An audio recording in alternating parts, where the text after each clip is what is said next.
Buenos días. Seguimos en el curso de Introducción a los Sistemas de Información Geográfica y sus aplicaciones en desastres naturales y cambio climático. En la lección en la que nos encontramos, en la revolución cartográfica, hemos querido añadir una pequeña sublección o tema en el que vamos a ver la evolución de los mapas a lo largo de la historia, desde los primeros mapas con un palo dibujando en la arena hasta el satélite de última generación, gracias al cual podemos obtener detalles de la Tierra con un nivel asombroso. Este pequeño recorrido lo haremos muy brevemente. Si tenéis más dudas o queréis saber más información de este apasionante tema, hemos dejado una documentación muy extensa para que podáis consultarla sin ningún tipo de problema. Al revés, estaríamos encantados de que os la leyerais. El primer reto ha sido siempre cómo representar el entorno. Desde tiempos inmemoriales se ha representado en la arena o en soportes, digamos, no permanentes. Pero los primeros mapas que sí que se han encontrado son un mapa esquimal de las Islas Belcher, en el que se representa el propio archipiélago de las islas. Otro mapa encontrado, protomapa, podríamos llamarles, de las Islas Marshall, son con conchas y palmas, en el que se define la ubicación de cada una de las islas, y parece que más o menos se puede decir que sí, que es la representación más o menos exacta de ese archipiélago. El mapa más antiguo encontrado en un bajo relieve es en Ankara, en Turquía, en unas ruinas en las que se representó la propia ciudad, y a base de ir haciendo las excavaciones se ha podido ver que exactamente correspondía a la realidad con lo que ellos plasmaron en un bajo relieve en una cueva.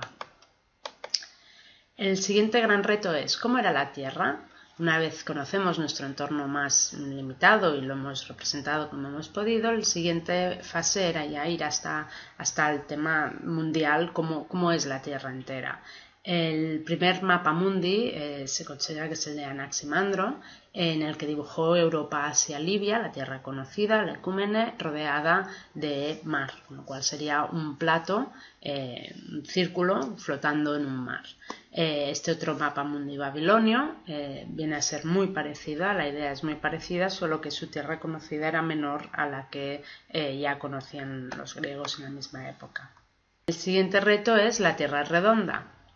Descubrir que la Tierra es redonda corrió a cargo de Aristóteles, que tuvo a bien demostrarlo de múltiples maneras, y todas ellas conducían a que la Tierra era esférica, desde el barco alejándose y viendo solo la punta de las velas hasta los eclipses sobre la Luna con forma esférica en lugar de elíptica. Tenían muchos argumentos y todos ellos eran irrebatibles, con lo cual se aceptó que la Tierra era redonda en el año 350 a.C. Una vez supimos que era redonda, el siguiente reto fue, muy bien, vamos a medirla. ¿Cómo es la Tierra? ¿Cuánto mide la Tierra?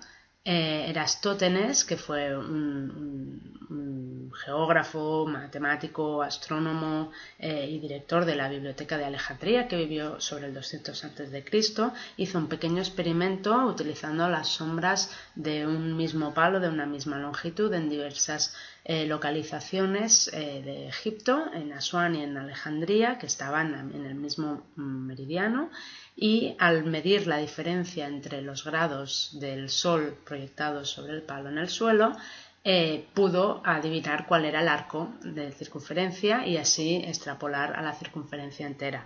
Lo más asombroso es que con estos cálculos, 200 años antes de Cristo, llegó a la conclusión de que la esfera tenía una longitud de 39.500 kilómetros, errando solo un 3% respecto a la medida actual que son 40.000 kilómetros. Reto número 5. ¿Y si es redonda? ¿Cómo la represento?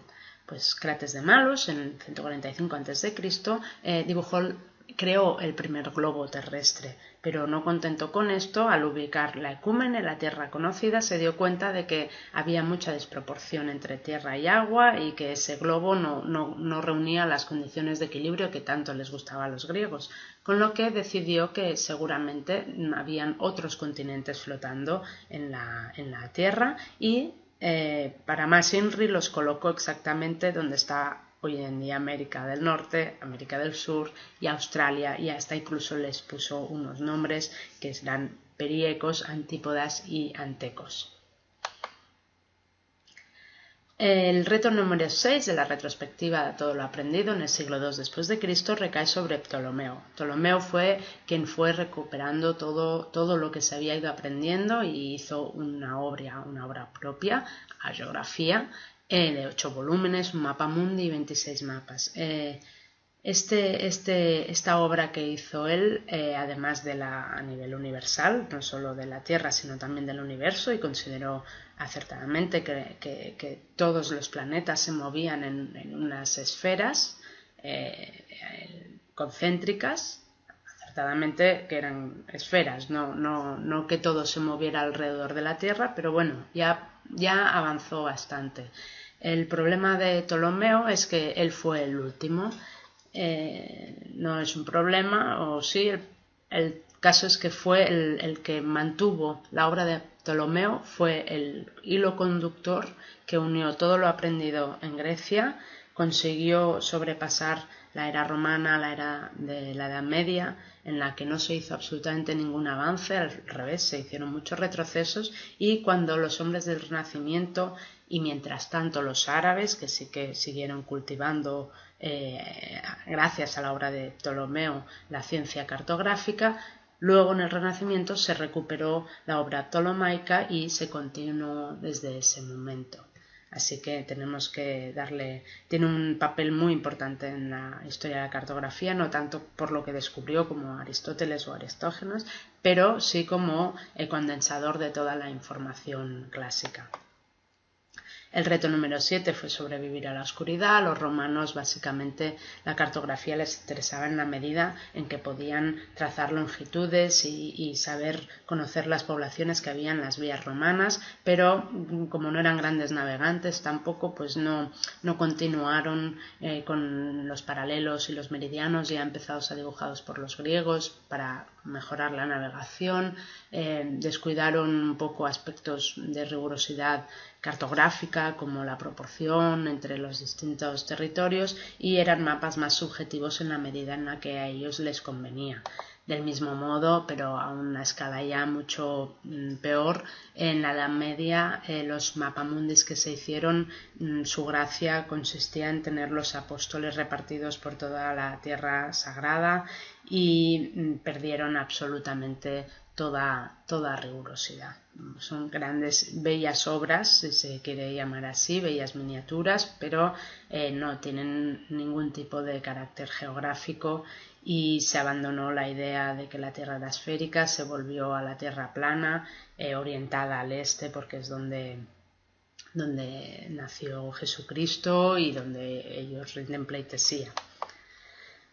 El reto de conservar la cartografía, como hemos dicho antes, recayó sobre el mundo árabe. Al-Idrisi fue un musulmán que trabajó para el rey Rogelio de Sicilia, y aquí vemos su mapamundi, que en este caso el norte es nuestro sur, digamos.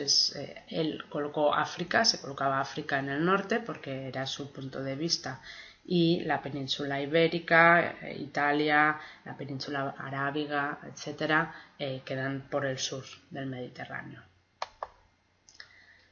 Una vez ya empezados a superar la gran oscuridad de la Edad Media, empezaron a iniciarse las rutas comerciales, y para ello volvíamos a necesitar cartas náuticas fiables. Cada vez se solicitaba más precisión y aparecieron los portulanos, que eran unos mapas en los que había la línea de costa estaba perfectamente dibujada con todos sus accidentes para facilitar la navegación, y todos los puertos se iban enumerando. Se empezaron otra vez a trazar líneas que permitían facilitar los rumbos, y de este modo se volvió a poco ser riguroso en cuanto a cartografía. Se tiró de Ptolomeo, y gracias a tirarse de Ptolomeo también se incluyó un error suyo de cálculo en el que la Tierra, en lugar de 40.000, medía 30.000 kilómetros, gracias a lo cual inspiró a viajeros como como Cristóbal Colón a pensar que era posible ir a las Indias por el otro lado porque la distancia a recorrer era relativamente corta, con lo cual con este mapa erróneo basado en el error de Ptolomeo, de Toscanelli, Cristóbal Colón obtuvo la financiación y el apoyo por parte de los reyes católicos de ir a hacer la expedición en busca de las Indias por el lado opuesto, cuyas rutas comerciales estaban ya muy saturadas. Al final se encontró Asia, pero no resultó ser Asia. América nació como continente, pero hubieron unos años en los que todavía no se sabía muy bien si era Asia, las Indias orientales, las Indias occidentales o era un nuevo continente. Finalmente prosperó la idea de que era un continente por parte de un cartógrafo llamado Americo Vespuccio y Valdés Müller, que fue un cartógrafo que hizo este mapa mundi tan bonito, se asentó en la tesis de Américo, aún sin saber que era cierto, y ya dibujó América y le llamó, en honor a Américo Vespuccio, le llamó América. Más tarde, unos años más tarde, fue Vasco Núñez de Balboa por el estrecho de Panamá que descubrió que efectivamente había un mar al otro lado y 13 años más tarde, en el 1520, hubo la primera expedición de Magallanes y Elcano en dar la vuelta al mundo, expedición súper accidentada que en 3 años de recorrido salieron 3 barcos, llegó uno, salieron 300, llegaron 18, pero bueno, finalmente llegaron y pudieron constatar lo que Aristóteles ya había dicho hacía 1700 años, que la Tierra era redonda.